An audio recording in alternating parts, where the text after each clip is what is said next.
Avis de la Commission, Madame la rapporteure. Un avis favorable. Monsieur Lurton.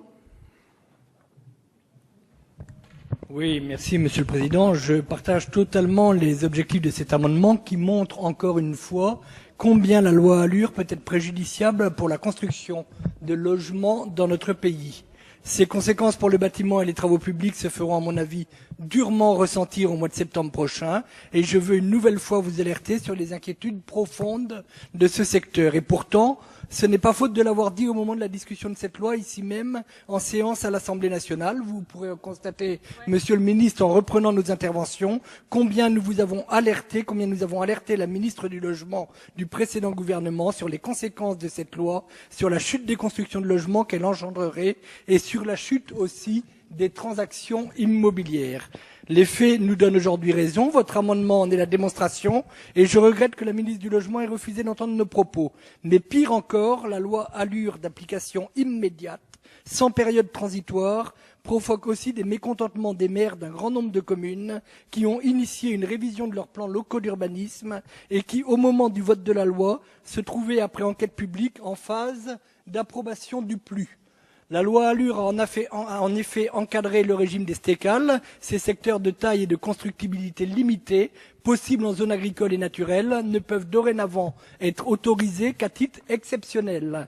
Elle a également précisé que dans ces zones, le bâti ne peut faire l'objet que d'une adaptation ou d'une réfection. Ces dispositions, je vous le disais, sont d'application immédiate et les préfets ont informé les maires des communes qu'ils devaient introduire ces dispositions dans leur PLU en cours de révision. Ceci remet totalement en cause le travail, parfois de longues années de travail, qui a été effectué jusqu'à présent. Notre collègue Hervé Pellois avait déposé dans le cadre du projet de loi d'avenir sur l'agriculture un amendement visant à corriger ces effets pervers, amendement que j'avais soutenu mais qui n'a pas reçu l'assentiment de votre gouvernement. Aussi, Monsieur le Ministre, je profite de cette occasion pour insister auprès de vous sur l'urgence qui existe à modifier complètement la loi ALUR et à prévoir des mesures transitoires pour les communes en cours de révision du PLU. Monsieur Goldberg. Merci Monsieur le Président. Vous doutez bien évidemment que je ne vais pas avoir le même avis que notre collègue. J'aurais bien voulu, sur les 177 articles que comporte la loi ALUR, chers collègues, puisque vous proposez de la changer complètement, je viens de vous écouter, j'aurais bien voulu vous entendre sur les 177 articles. Est-ce que vous êtes contre donner plus de pouvoir, effectivement, de médiation entre les locataires et les propriétaires dans les révisions de la loi du 6 juillet 1989 qui régit les rapports locatifs? Est-ce que vous êtes contre le Conseil national de la transaction immobilière voulu par les professionnels eux-mêmes et notamment le livre blanc proposé par la FNAIM en 2009 et on va installer ce Conseil national dans les jours qui viennent? Est-ce que vous êtes contre prévenir la dégradation des copropriétés? Est-ce que c'est ça? Est-ce que vous êtes contre la lutte contre l'habitat indigne? Est-ce que vous êtes contre améliorer les procédures de désignation des attributaires de logements sociaux? Est-ce que vous êtes contre aller, comme nous l'avons proposé dans cette loi, un peu plus vers les programmes locaux d'urbanisme intercommunaux? Parce que c'est ça qu'il y a dans la loi ALUR.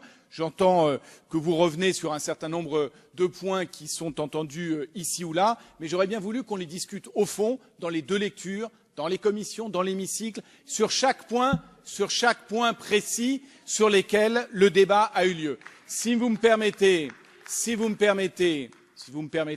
j'ai écouté notre collègue, vous savez, j'ai écouté d'autres admonestations sur cette loi récemment et j'ai eu la capacité de répondre. Sur ce que nous propose aujourd'hui le gouvernement, d'abord je voulais remercier le ministre, ses services, ceux du ministère du Logement, pour avoir travaillé ensemble avec les rapporteurs les propositions qui sont faites aujourd'hui. Et justement, ce qui est proposé par le gouvernement, et c'est pour ça que je les approuve complètement, ne consiste pas à détricoter, comme je l'ai entendu, mais à renforcer les mailles du dispositif qui sont prévues dans la loi. Sur les transactions, qu'est-ce qui est prévu par le gouvernement? C'est d'aller vers une dématérialisation de la transmission des documents, ce qui est essentiel effectivement pour faciliter. Sur la transmission des règlements de copropriété, mettre en place ce qui se fait déjà par ce qui est prévu par le décret de 1967 et son article 4 sur la transmission de règlements de copropriété. Je termine juste, Monsieur le Président, sur les surfaces. puisque le ministre n'est pas allé précisément dans ce qui est proposé dans l'amendement. Vous avez largement dépassé, Monsieur Goldberg. Je vous demande de conclure, s'il vous plaît. Je termine. Merci, Monsieur le Président. Sur les surfaces, eh bien, d'aller vers une harmonisation entre les surfaces CARES et les surfaces habitables, et puis faciliter dans la lutte contre l'habitat indigne le fait de regarder précisément le casier judiciaire de ceux qui veulent acquérir. Merci. Et tout cela va dans le bon sens. Monsieur Lurton.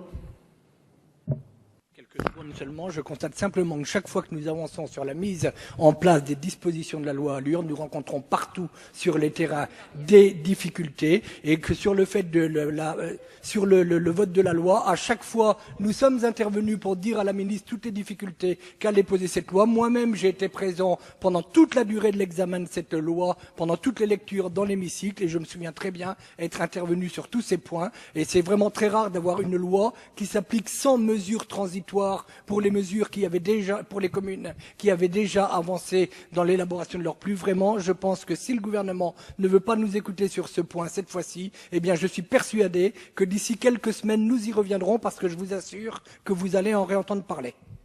Mais voilà l'amendement 146 qui fait l'objet d'un avis favorable. Qui est pour? Contre?